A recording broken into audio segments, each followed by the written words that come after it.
이제 우리 말라기서 마지막 부분에 왔습니다.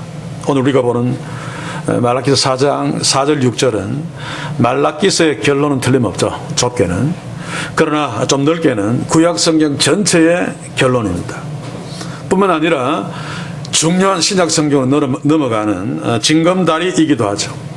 그래서 성경에 중요하지 않는 부분이 없겠습니다만은 특별히 오늘 우리가 볼 이 말씀의 중요성은 아무리 강조해도 지나치지 않습니다.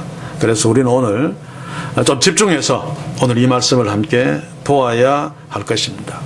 우리가 지난 시간에 보았던 말씀 말라기서 4장 1절에서 3절에서 여호와의 날이 이르면 악인들에게는 극렬한 풀무불 같은 날이 될 것이며 또 의인들에게는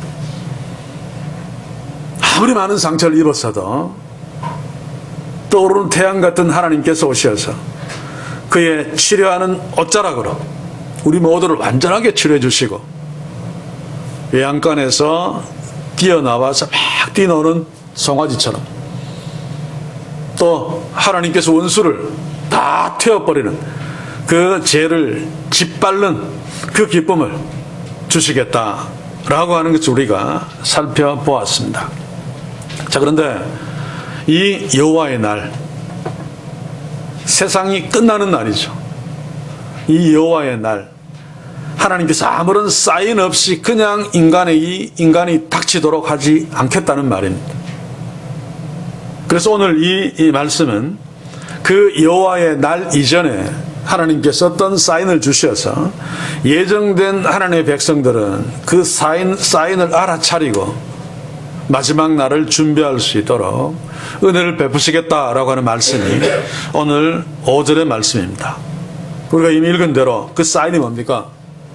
선지 엘리야를 보내겠다. 크고 두려운 날이 이르기 전에 선지 엘리야를 보낼 것이다 라고 하는 것인데, 중요한 것은 무엇입니까? 하나님이 선지 엘리야를 보내도 그것을 알아차리지 못하면 아무 소용이 없습니다. 그래서 관건은 하나님이 보내신 선지 엘리야를 알아보는 것인데, 그 선지 엘리야를 알아보는 자들만이 그 뒤에 오시는 구원자 예수 그리스도, 하나님이 보내신 하나님의 아들 메시아를 알아볼 수 있게 됩니다. 알아봐야지 믿을 수 있죠. 알아봄으로 예수 그리스도를 믿고 그 믿음으로 하나님이 약속하신 말라기서 4장,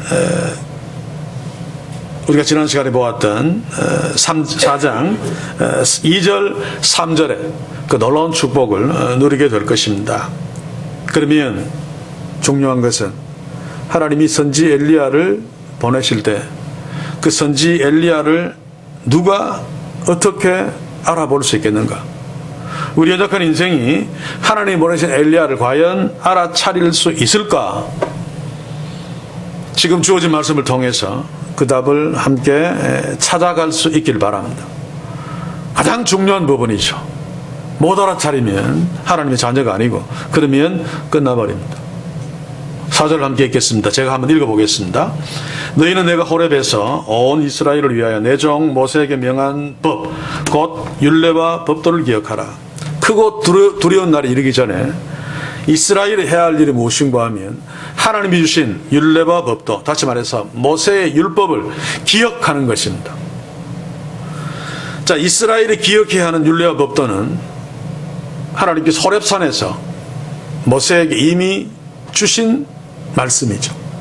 신명기 5장 2절에서 6절을 한번 읽어보겠습니다. 빨리. 우리 하나님 여호와께서 호렙산에서 우리와 언약을 세우셨나니 이 언약은 여호와께서 우리 열조와 세우신 것이 아니요 오늘날 여기 살아있는 우리 곧 우리와 세우신 것이라. 여호와께서 산 위에 불 가운데서 너희와 대면하여 말씀하시매 그때에 너희가 불을 두려워하여 산에 오르지 못하므로 내가 여호와와 너희 중간에 서서 여호와의 말씀을 너희에게 전하였노라. 여호와께서 가라사대 나는 너를 애굽 땅에서 종되었던 집에서 인도하여 낸 너희 하나님 여호와라. 그리고 난 뒤에 나 외에는 위하는 신들을 내게 두지 말며 십계명을 쭉 이야기하면서 하나님께서 모세를 통해서 이스라엘에게 율례와 법도를 말씀해 주셨죠. 바로 그것입니다. 이것을 기억하라 라고 하나님이 명령하셨죠. 다시 4절로 돌아옵니다. 하나님께서 모세에게 율법을 주신 것은 온 이스라엘을 위하여 주셨다라고 말하고 있습니다. 내가 호렙에서 온 이스라엘을 위하여 내 종 모세에게 명한 법. 자, 온 이스라엘입니다. 이것은 모세에 속한 시대, 출애굽 이스라엘뿐만 아니라 오고 오는 모든 이스라엘. 그러므로 거기에 우리도 포함되어집니다. 다시 말해서 모세에게 주신 하나님의 율법은 모든 하나님의 자녀들에게, 우리에게까지 위하여 주어진 것이죠. 그래서 이 율법을 기억하라라고 하는 것은 우리에게도 그대로 해당되었습니다. 자, 그런데 하나님의 자녀들이 율법의 혜택을 누리려면 하나님께서 온 이스라엘을 위하여 너희들에게 율법을 주었다. 모세를 통해서. 그 율법을 기억해야지 하나님이 원하시는 바대로 하나님이 우리를 위하는 그 복들을 우리가 누릴 수 있을 텐데, 그러면 기억하라라고 하는 것이 무엇을 의미하는가? 이게 문제죠. 단지 율법을 딸딸딸딸 읽고 외워서 암기하는 그 기억을 말하는 것, 아니면 다른 중요한 의미가 있는가? 자, 구약시대에 그리고 예수님 당시에 유대인들, 이스라엘은 하나님의 명령인 율법을 기억하라, 여기에 부응하기 위해서 열심히 율법을 암기하고 율법을 기억하려고 애썼습니다. 제가 마가복음을 공부하면서 강조를 했었는데, 유대인들은, 다시 말해서 히브리 민족은 다른 어떤 민족들에 비해서 이 암기하는 거, 기억하는 거, 여기에 정말로 열심을 내었습니다. 다른 민족들은 비교가 되지 않죠. 이유가 뭔가 하면 그들의 그 지식 전수, 다시 말해서 율법 전수는 구두로 되어 있죠. 거의 대부분. 그래서 말로 계속 이야기해주고 그것을 계속 들으면서, 반복해서 들으면서 암기함으로, 기억함으로 전수되어지는 것입니다. 그래서 이스라엘 민족에게 기억한다는 것은 굉장히 중요합니다. 그래서 어떤 민족보다 이스라엘 민족의 기억력은 타의 추종을 불허하죠. 그래서 어떤 역사가는 이런 말을 합니다. 탈무드 사본 전체를 잃어버렸다 해도 탈무드 사본 전체는 구약 성경 분량의 한 30배 정도 됩니다. 그러니까 얼마나 많습니까? 그것을 다 분실했다 할지라도 유능한 랍비 12명만 있으면 그 탈무드 사본 구약 성경 30권에 해당되어지는 그 분량을 하나도 틀림없이 그대로 복원할 수 있다 라고 말할 정도로 유대인들은, 이스라엘 백성들은 기억력을 대단히 중요시 여겼고 또 실제로 대단한 기억력을 갖고 있었습니다. 자, 그러나 문제는 하나님의 율법을 유대인들처럼 열심히 완벽하게 암기해서 기억하는 것, 이것이 오늘 너희가 모세에게 준 율례와 법도를 기억하라 라고 하는 그 명령에 순종하는 것인가? 아니란 말입니다. 그렇죠? 구약시대나 예수님 당시나 앞에서 이야기했지만 유대인들은 하나님의 율법을 열심히 듣고 반복해서 듣고 암기해서 기억하라는 명령을 껍데기로는 성공적으로 수행했습니다. 그러나 예수님께서 계속 지적했습니다만 실제로는 유대인들이 하나님께서 명령하신 하나님의 율법을 기억하라는 것을 완전히 실패해버렸죠. 왜냐하면 기억하라는 하나님의 명령이 단순히 반복적으로 읽고 듣고 암기해서 머릿속에 기억하라는 명령이 아니기 때문에 그렇습니다. 자, 이것은 예수님이 제자들에게 귀 있는 자들은 들을지어다 라고 명령하신 것과 마찬가지죠. 예수님이 귀 있는 자는 들을지어다라고 명령한 것이, 귀가 있는 자는 예수님이 말씀하시는 것을 단순히 들으면 된다는 의미가 아니란 말입니다. 예수님이 들으라라고 명령하신 것은 구약의 쉐마죠. 히브리어로 쉐마, 들으라라고 하는 것인데, 쉐마라고 하는 히브리어는 단순히 귀로 들으라는 의미만 있는 것이 아닙니다. 구약 성경에서 너희들이 하나님의 율법을 들으라라고 명령할 적에는 듣고 기억하고 깨달아 순종하라라고 하는 말입니다. 마찬가지로 예수님께서 제자들에게 귀 있는 자는 들을지어다 라고 하는 말도 그냥 열심히 이렇게 들으라는 말이 아니라 듣고 궁극적으로 순종하라는 말입니다. 그래서 쉐마라고 하는 단어가 구약 성경에서 어떤 곳에서는 들으라로 번역하지 아니하고 순종하라로 번역되기도 합니다. 마찬가지로 오늘 우리가 보는 기억하라 또 마찬가지죠. 단순히 그냥 머리에 기억하라는 말이 아니라 물론 기억해야 되죠. 기억하고 깨닫고 순종하라는 말입니다. 자, 그런데 이스라엘 백성들은 그것을 실패했습니다. 아니 열심히 순종했죠. 정결의식도 하고 제사 앞에 서고 금식도 하고. 그런데 왜 실패했는가 하면 하나님께서 그들에게 율법을 주시고 이 율법을 기억하라는 것은 하나님을 기억하라는 말입니다. 율법에 나타난 하나님의 뜻을 바르게 깨달을 때 하나님의 뜻대로 바르게 순종할 수 있죠. 그런데 이들은 하나님의 율법을 보면서 하나님을 깨닫지 못했습니다. 하나님의 뜻이 무엇인가에 아예 관심이 없었습니다. 오히려 그 율법을 통해서 자신의 의의를 드러내려고 율법을 열심히 순종했었죠. 그래서 실패한 것입니다. 하나님의 뜻대로 순종하지 않으면 사실은 순종하지 않은 것만 못합니다. 유대인들은 율법 앞에 서서 열심히 그 율법을 암기해서 기억하고 내가 그만큼 율법을 많이 한다는 것을 자랑했으며 또 그 율법에 순종하면서 내가 이만큼 어렵다는 것을 자랑했습니다. 하나님을 보지 못하고 자기의 힘으로 자기를 위해서 율법을 순종하니까 율법에 순종하면 순종할수록 교만해집니다. 교만해지면 교만해질수록 하나님을 멸시하게 되죠. 그래서 예수님께서 유대인들을 향해서 특별히 바리새인과 서기관들을 향해서 외식하는 자들아, 교만한 자들아 라고 책망하신 이유가 바로 이것입니다. 성경을 아무리 열심히 들어보고 아무리 많이 알아도 거기에 하나님의 뜻을 발견하지 못하면, 다시 말해 살아계신 하나님 앞에 서지 못하면 결국 많이 아는 것만큼 교만해질 수밖에 없고, 교만하다면 하나님이 없는 것이기 때문에 당연히 궁극적으로는 악을 저지를 수밖에 없습니다. 그렇다면 우리가 지난 시간에 보았던 그 말씀대로 교만하고 악을 행하는 자들은 여호와의 날이 오면 다 초계와 같이 극렬한 불못불에 태워지고 말 것입니다. 그러므로 지금 이스라엘을 그대로 둔다면, 그 상태에서 여호와의 날이 닥친다면 다 초계와 같이 사라지게 될 것입니다.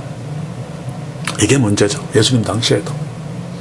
그래서 이 내용을 좀 더 쉽게 이해할 수 있도록 마가복음 8장 29절을 한번 봅시다. 읽어볼게요. 또 물으시되 너희는 나를 누구라 하느냐. 가장 중요한 질문이죠. 베드로가 대답하여 가로되 주는 그리스도시니이다. 정답을 이야기했습니다. 그냥 종이에 시험 답안지에 썼다면 100점이라고 할 수밖에 없는. 그런데 베드로가 주는 그리스도십니다 라고 말한 것은 껍데기로만 안 것입니다. 그래서 예수님이 다른 데 말하지 마라 라고 경계하셨죠. 경계는 번역을 잘못했습니다. 책망하셨습니다. 왜냐하면 엉터리로 알고 있기 때문에.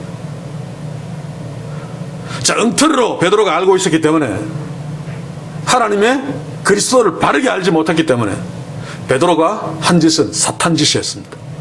그래서 예수님이 책망하시죠. 십자가 없는 그리스도. 그래서 십자가의 길을 못 가려고 막았습니다. 예수님이 가시는 길을. 그래서 예수님이 베드로에게 뭐라고 말했습니까? 마가복음 8장 33절 예수께서 돌이키사 제자들을 보시며 베드로를 꾸짖어 가르사대. 제자들을 돌아보셨다는 것은 베드로나 제자들이 똑같다는 뜻입니다. 사단아 내 뒤로 물러가라. 네가 하나님의 일을 생각지도 아니하고 도리어 사람의 일을 생각하는도다 하시고. 그리스도를 어설프게 알았던 베드로 사탄 짓을 했습니다. 구약시대나 예수님 당시에 율법을 어설프게 알았던 유대인들, 특히 바리새인과 서기관들, 유대 당국자들 똑같이 하나님을 안다고 잘난 척하면서 폼 잡았지만, 어렵다고 폼 잡았지만 실상은 하나님을 조롱했고 자기 자신을 높이는 데 급급했습니다. 우리가 말라기서 앞에서 본 것처럼 결국 그들은 하나님 앞에서 사탄 짓을 한 거죠. 오늘 이 시대도 마찬가지입니다. 사탄 짓 누가 합니까? 교회들이 하고 있잖아요. 성경 좀 안다고 하는, 예수 좀 오래 믿었다고 하는, 30년 40년 믿었다고 하는, 신앙 좋다고 하는 이런 자들이 사탄 짓을 합니다. 특별히 성경 좀 안다고 하는 목사들이 사탄 짓 가장 앞자리에 있죠. 우리는 코로나19 사태를 통해서도 봅니다. 사탄 짓 누가 하고 있습니까? 목사들이 하고 있습니다. 그래서 우리는 주의해야 됩니다. 하나님께서 기억하라 라고 하신 그 명령의 의미가 무엇인지를 잘 알았어. 진짜 하나님이 원하시는 뜻대로 기억하려고 애써야 됩니다. 그렇지 않으면 그 모든 것들이 자기 잘난 맛에 신앙생활하고, 자기 잘난 맛에 기도하고, 자기 잘난 맛에 헌신하고, 자기 잘난 맛에 사는 것 그 이상 아무것도 아니기 때문에 결국 교만으로 가게 되고, 결국 악을 행하는 대로 기결되어지게 됩니다. 그러면 다 초계와 같이 불탈 수밖에 없죠. 그래서 예수님 당시에 이스라엘이나 구약시대의 이스라엘이나 지금 타락한 한국교회나 이대로 간다면은 여호와의 날이 임하면 그 결과는 불본 듯이 뻔합니다. 그렇다면 우리를 주목해야 됩니다. 계속 제가 강조해 왔던 거죠. 왜냐하면 제가 계속 그렇게 무너지고 떨어지고 그렇게 실패하기 때문입니다. 내가 중심이 되어, 내가 주인공이 되어 율법을 기억하고 순종하려고 한다면 이스라엘의 운명과 다르지 않게 될 것입니다. 바리새인과 서기관들의 교만도 바로 이 때문이죠. 자, 그러면 하나님께서 기억하라 라고 하신 말씀의 핵심 의도가 무엇인지 한번 살펴봅시다. 자, 이스라엘이 하나님 율법을 주셨을 적에 열심히 지키려고 했지만은 사실은 잘 안 되죠. 그렇죠? 그게 된다면 예수님 필요 없고, 그게 된다면 하나님 필요 없습니다. 불교처럼 스스로 다 자기를 구원할 수 있습니다. 안 된단 말입니다. 그러면 나라는 꼬라지는 율법을 아무리 순종하려고 해도 안 되는 꼬라지구나 라고 하는 것을 기억해야 됩니다. 그러면 하나님의 은혜 앞에 엎드리겠죠. 그런데 이스라엘은 하나님 율법을 내 힘으로 열심히 지켜보니까 안 되더라는 것입니다. 그러면 나는 안 되는데 라고 해야 되는데, 그러면 소위 쪽팔리죠. 다른 사람들은 보니까 되는 것처럼 보입니다. 잘하는 것처럼. 나도 체면이 있지. 그래서 나도 실패하면서도 실패 안 하고 잘 지키는 것처럼 폼 잡습니다. 유대인들이 다. 그러니 그들에게 필요한 것은 무엇입니까? 위선밖에 없습니다. 가면을 쓰는 수밖에 없습니다. 그래야지 자기 체면이 손상당하지 아니하고 내가 이만큼 어렵고 잘난 것을 드러낼 수 있으니까. 한국교회 잘난 인간들, 영웅들 상당수는 이런 부류입니다. 그러지 말아야 되는데 그러고 있습니다. 하나님께서 율법을 주시면서 기억하라라고 하는 것은 그게 아닙니다. 그죠? 율법 앞에서 나의 문제를 발견하고 하나님의 은혜에 엎드리라는 말인데, 오히려 위선 떨면서 율법 지키는 척하면서 내가 이만큼 잘났어, 내가 이만큼 어려워, 내가 이만큼 하나님을 위해 라고 하는 함정에 유대인들, 이스라엘은 빠져버렸습니다. 자, 그러면 이스라엘은 율법 앞에서 어떻게 해야 합니까? 내 힘으로 율법을 지켜서 하나님의 자녀의 권리를 얻고, 다시 말해서 구원을 얻고 하나님의 자녀 노릇을 하고 하나님의 복을 누릴 수 없다라고 하는 것을 깨닫고 솔직히 겸손하게 고백하고 하나님의 은혜밖에 없습니다 라고 머리를 숙여야 됩니다. 구약시대에 그랬다면, 예수님 당시에 이스라엘이 그랬다면 예수 그리스도 앞에 굴복했겠죠. 세례처럼 나는 죄인으로서이다. 또 예수께서 말씀하신 것처럼 나는 무익한 종입니다 라고 엎드리는 것이 하나님께서 이스라엘에게 요구했던 기억하라 라고 하는 핵심적인 본질적인 내용입니다. 왜 이것이 필요한가 하면, 왜 이것이 중요한가 하면, 그래야지 그래야지 하나님께서 구원을 주시는 여호와의 그 날, 크고 두려운 날이 오기 전에 온다라고 하는 사인을 주는 것을 알아차릴 수 있습니다. 5절을 알아차릴 수 있다 그 말입니다. 5절 한번 읽어봅시다. 보라, 여호와의 크고 두려운 날이 이르기 전에 내가 선지 엘리야를 너에게 보내리니. 바로 이것을 알아차리고 하나님이 원하시는 대로 그 앞에 설 수 있습니다. 그래서 5절을 제대로 하나님이 원하시는 뜻대로 기억하려면은 앞에서 이야기했듯이 율법 앞에 나는 아무것도 아니다 라고 겸손하게 고백하고 내가 하나님의 은혜밖에 없습니다 라고 엎드리는, 진짜 하나님이 원하시는 기억을 해야지 5절의 기억을 제대로 할 수 있습니다.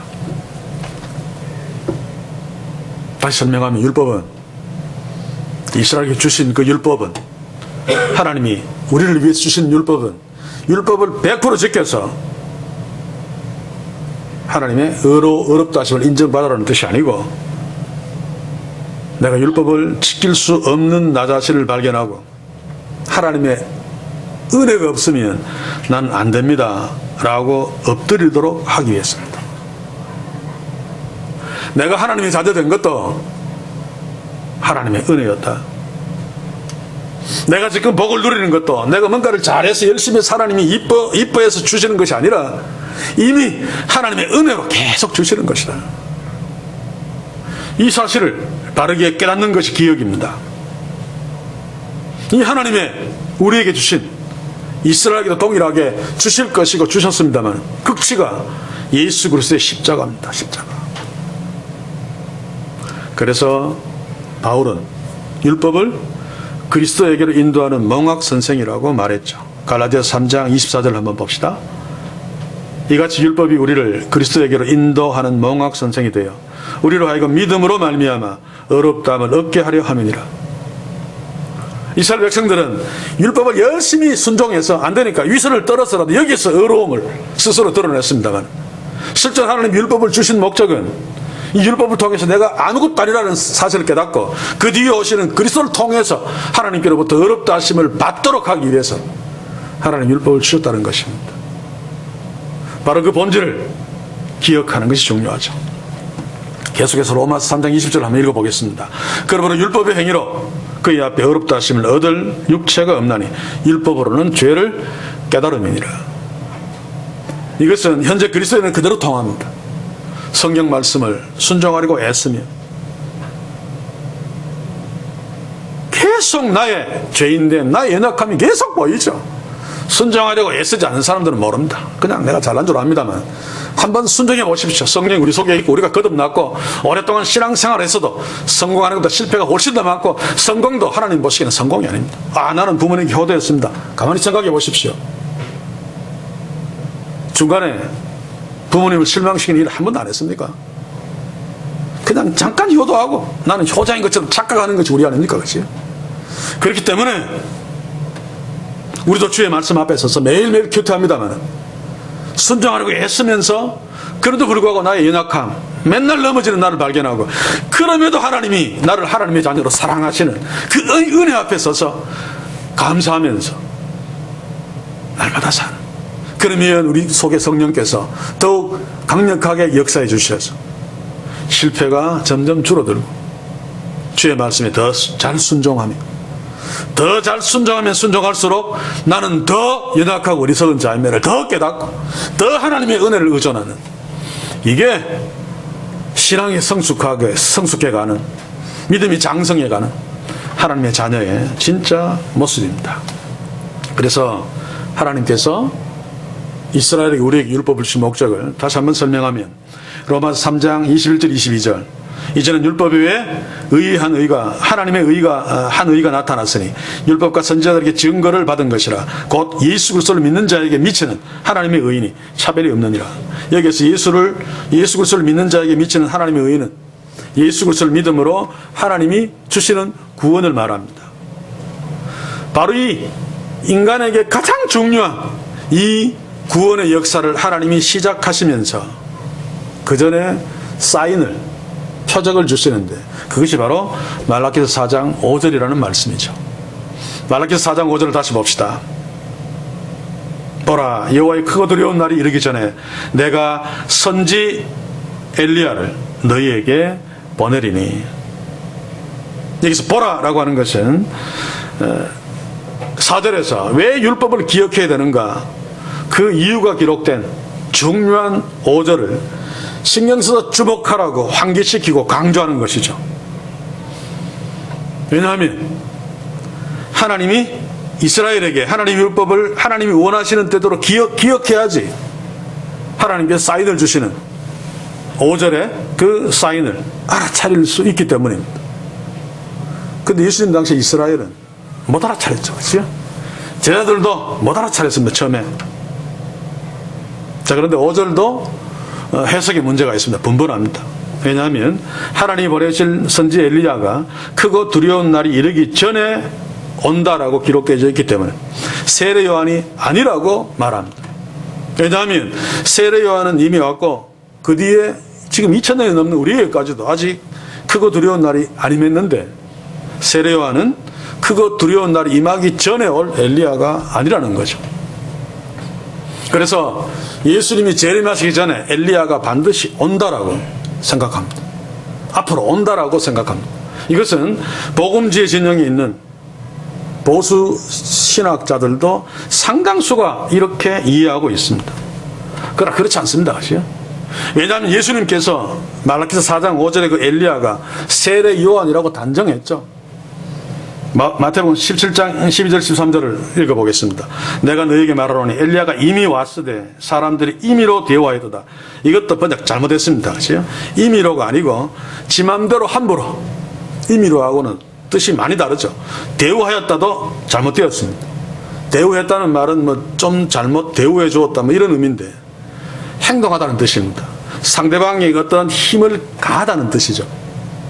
세상은 세례 요한을 임의로 대우한 것이 아니라 자기 마음대로 함부로 살인이라고 하는 위해를 행했습니다.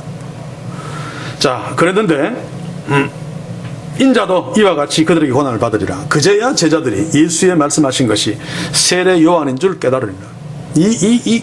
이해 잘못하는 어리석은 제자들도 예수님이 이 말씀을 하실 적에 예수님이 하시는 말씀이 세례 요한이구나 라고 깨달았단 말입니다. 그래도 문제는 있죠. 왜냐하면 세례 요한이 엘리야가 맞다면 크고 두려운 날이 그 뒤에 바로 와야 되는데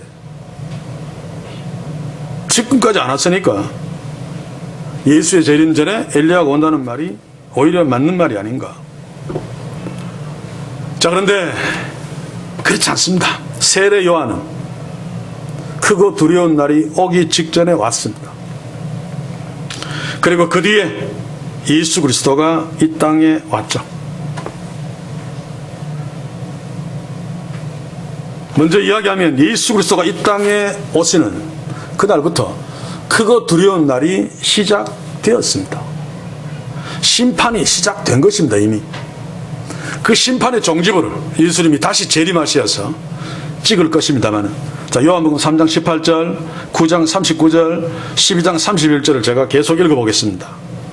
저를 믿는 자는 심판을 받지 아니하는 것이 아니요 믿지 아니하는 자는 하나님의 독생자 이름을 믿지 아니함으로 벌써 심판을 받은 것이니라. 이미 심판은 시작되어졌습니다. 9장 39절, 예수께서 가라사대 내가 심판하러 이 세상에 왔으니 보지 못하는 자들을 보게 하고 보는 자들을 소경이 되게 하려 함이니라. 12장 31절, 이제 이 세상의 심판이 이르렀으니 이 세상 임금이 쫓겨나리라. 물론 예수님이 나는 심판하러 온 것이 아니라 구원하러 왔다라고 하는 말씀도 맞습니다. 그러나 그 말은 제한되어지죠. 하나님의 예정된 백성들에게 하는 말입니다. 요한복음 3장 17절을 한번 읽어보겠습니다. 하나님이 그 아들을 세상에 보내신 것은 세상을 심판하라 하심이 아니요 저로 말미암아 세상이 구원을 받게 하려 하심이라. 이 말을 그냥 세상 전체에 적용시키면 한 사람도 지옥 갈 사람 없습니다. 그렇죠? 그래서 이 말은 어디에 제한되는가 하면 요한복음 3장 16절에 제한되어집니다. 바로 앞에 하나님이 세상을 이처럼 사랑하사 독생자를 주셨으니 이는 저를 믿는 자마다 멸망치 않고 영생을 얻게 하려 하심이니라. 하나님이 보내신 독생자 예수 그리스도를 믿어서 멸망치 않는 믿는 자들, 그들을 심판하지 않겠다, 내가 그들을 구원하겠다라고 하는 말이지, 이 말씀이 세상을 심판하지 않겠다는 말이 아닙니다. 예수님은 세상을 심판하러 이 땅에 오셨습니다. 심판이 있어야지 구원이 있는 거죠.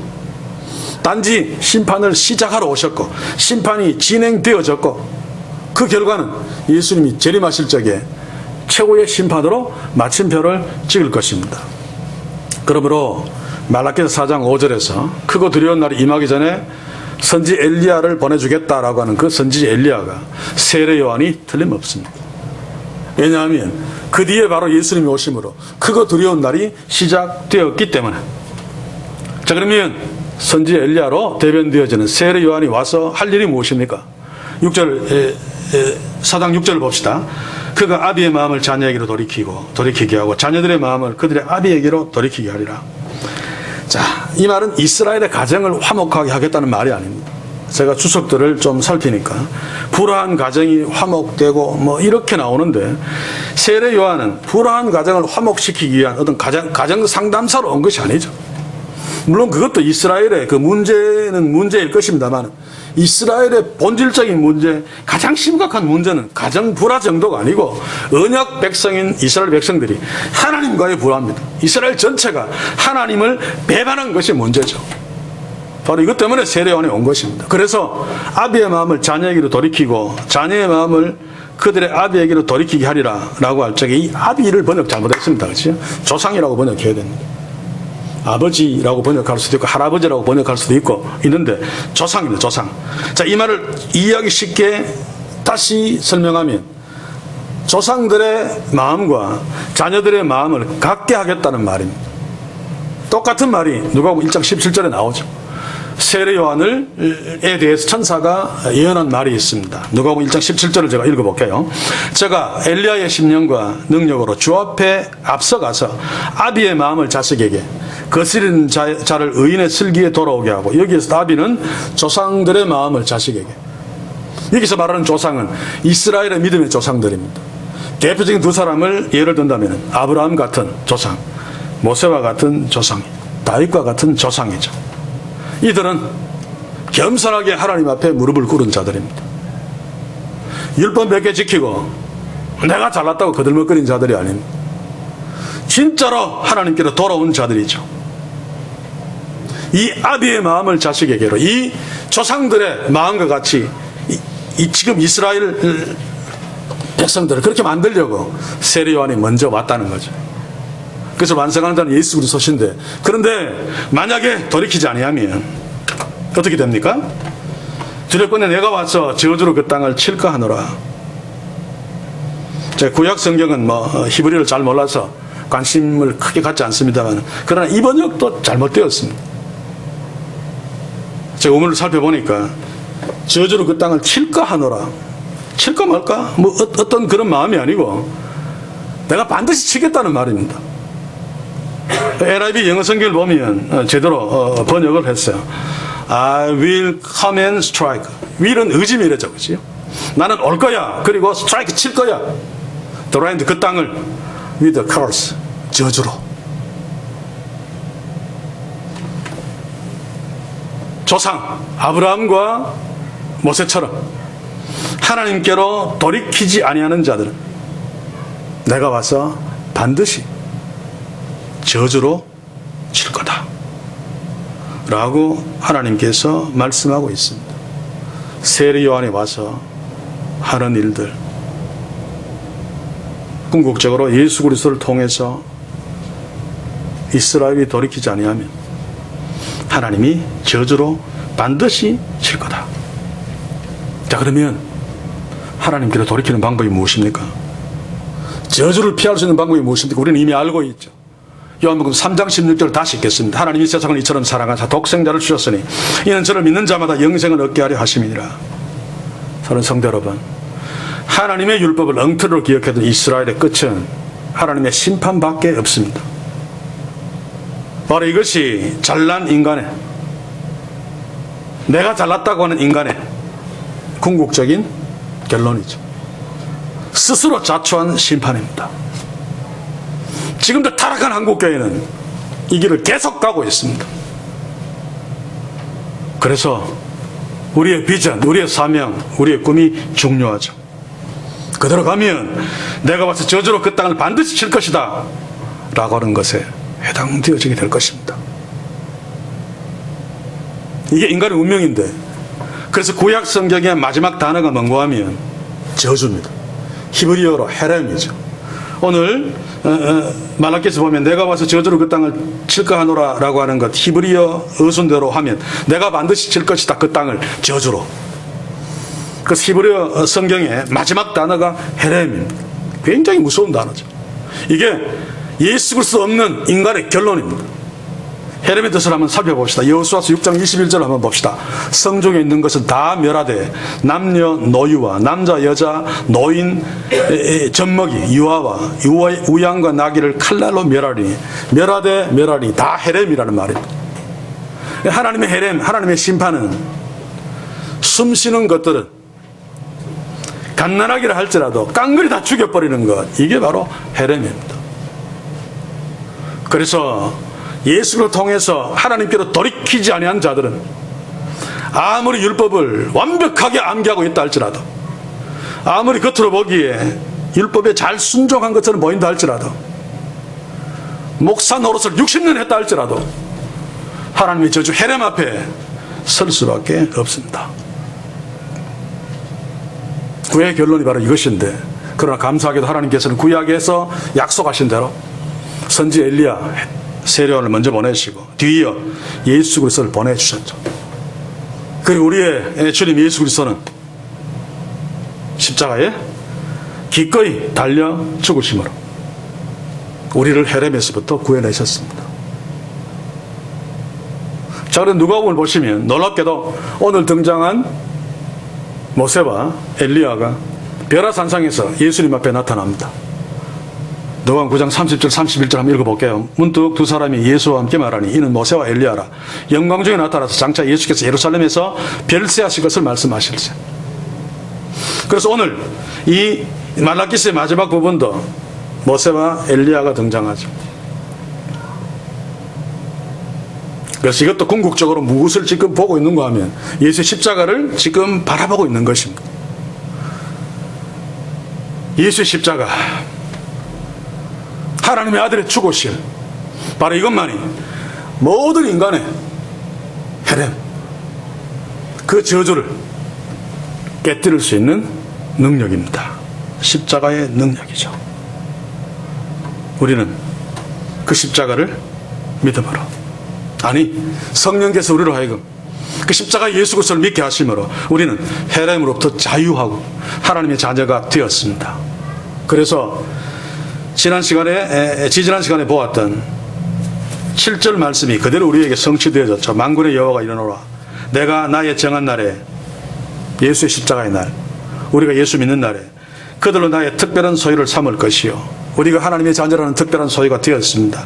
또 사람이 자기를 섬기는 아들을 아낀 같이 내가 그들을 아끼리니, 하나님이 우리를 아들 삼아서, 자녀 삼아서 지금도 아끼고 계십니다. 그대로 이루어졌죠. 그렇다면 오늘 우리가 읽은 말씀 앞에 여호와의 날이 임할 때 우리에게 약속하신 것도 반드시 성취될 것입니다. 말라기 4장 2절 3절 내 이름을 경외하는 너희에게는 의로운 해가 떠올라서 치료하는 옷자락을 바라리니 너희가 나가서 외양간에서 나온 송아지같이 뛰리라. 또 너희가 악인을 밟을 것이니 그들이 나의 정한 날에 너의 발바닥 밑에 재와 같으리라. 만군의 여호와의 말이니라. 제가 지난 시간에 이야기했죠. 세상에서 악인들이 하나님의 자녀들을 그렇게 괴롭히고 멸시하고 왕따시키고 얼마나 많은 상처를 입습니까? 얼마나 많이 힘들어합니까? 하나님께서는 그것을 치료하는 옷자락을 확 펼쳐서 치료해 줄 뿐만 아니라 자기를 그토록 괴롭히는 원수들을 직접 밟게 하셔서 그 깨어진 마음의 보상을 해 주신단 말입니다. 이것도 반드시 이루어질 것입니다. 하나님이 약속하셨기 때문에. 그래서 지금 우리가 바로 이런 자들이다 라고 하는 사실을 깨달을 필요가 있죠. 하나님이 이렇게 우리를 하나님 자녀 삼으시고 축복하신 자들입니다. 그러면 우리가 이런 하나님을 어떻게 예배하지 아니하고 살 수 있겠습니까? 이런 하나님을 어떻게 찬송하지 아니하고 살 수 있겠습니까? 우리에게 구원을 준 예수 그리스도, 그분께 어떻게 감사하지 아니하고 살 수 있겠습니까? 사는 성도 여러분, 우리가 이렇게 하나님의 축복을 누리게 하신 예수 그리스도, 그리고 그분을 보내신 하나님 아버지, 온 힘을 다하여 예배합시다. 그분을 찬양합시다. 그분을 높입시다. 그리고 우리는 세상을 향해서, 타락한 교회들을 향해서 자기의 의의를 드러내면서 잘난 척하고 뭔가 하나님이 인정하시는 대단한 무언가를 한 것처럼 폼 잡고 있는 그들을 향해서 예수 그리스도의 십자가를 전합시다. 아무리 내가 3천억짜리 교회를 지었어도 나는 아무것도 아닙니다를 진정으로 고백하고 하나님 앞에 엎드려 하나님이 약속하신 이 모든 축복들을 누릴 수 있도록 그들에게 예수 그리스도의 십자가를 전하고 선포하고 외칩시다. 저는 믿습니다. 반드시 하나님 이 십자가의 능력을 통해서 이 땅을 구원하시고 우리에게 주신 이 땅의 부흥의 비전, 그리고 우리로 하여금 꿈꾸게 하신 그것들을 이루어내실 것입니다. 우리가 우리의 힘을 의지하지 아니하고 오직 하나님의 구원의 능력, 그 십자가의 능력을 의지하고 나아간다면 말입니다. 그 과정 속에서 세상이, 사탄의 하수인들이 우리를 공격하고 왕따시키고 멸시하고 짓밟고 하겠죠. 그러나 그럼에도 불구하고 결국 우리는 아무리 많이 다쳐서도 설령 죽었다 할지라도 하나님이 치료하시는 그 능력의 옷자락으로 회복되어지고 다시 살아나게 될 것입니다. 그러므로 그들을 두려워하지 아니하고 용기를 냅시다. 우리는 외양간에서 뛰어나온 송아지처럼 뛰게 될 것입니다. 우리를 공격하고 괴롭힌 그들을 짓밟는 날이 오게 될 것입니다. 그러므로 지금 현재에서 특별히 오늘 이 몸된 교회를 충성하도록 사명 맡은 우리들, 어떤 상황에서도 용기를 냅시다. 어떤 상황에서 힘을 냅시다. 하나님 우리에게 주신 이 땅의 부흥을 위하여, 하나님이 우리에게 심어주신 그 하나님의 꿈을 위하여 반드시, 설령 우리가 눈으로 보지 못한다 할지라도 우리의 믿음의 후배들이 이 일을 이루어내어 하나님께 드리며 영광 돌려드리는 날이 반드시 올 것입니다. 이 나라를 위해서 우리가 2021년도 앞에 담대하게 용기를 내어 십자가의 능력으로 함께 나아갈 수 있기를 주의 이름으로 간절히 소원합니다. 기도합시다. 주여, 오늘 말라기서를 마치면서 다시 한번 구약 성경이 손가락으로 가리키는 예수 그리스도를 주목했습니다. 하나님께서 율법을 주시고 기억하라고 하신 것이 무엇인지 다시 한번 깊이 깨달았습니다. 주여, 우리가 날마다 주의 말씀 앞에 설 적에 정말로 크신 하나님을 만나게 하시어 정말로 아무것도 아닌 나를 보게 하시고, 그럼에도 불구하고 하나님이 나를 사랑하시고 가장 귀하게 여기시며 아끼시며 크게 붙드시는 하나님의 은혜 앞에 서서 날마다 감사하며 기뻐하며 찬송하며 또 세상을 향해 바로 이 놀라운 것들을 선포하며 그들도 함께 이 하나님의 은혜 안에 동참하도록 주의 도구 되는 일에 앞장서게 이 교회 공동체를 붙드시고 인도하옵소서. 하나님 주신 부흥의 비전, 하나님 우리의 마음속에 심어준 하나님의 꿈, 특별히 오늘 하나님의 종으로 임명받은 주의 종들을 중심으로 이 교회가 이 땅을 향해 힘있게 전진하며 나아갈 수 있도록 축복해 주시기를 다시 한번 간절히 소원하며 예수님의 이름으로 기도하옵나이다. 아멘.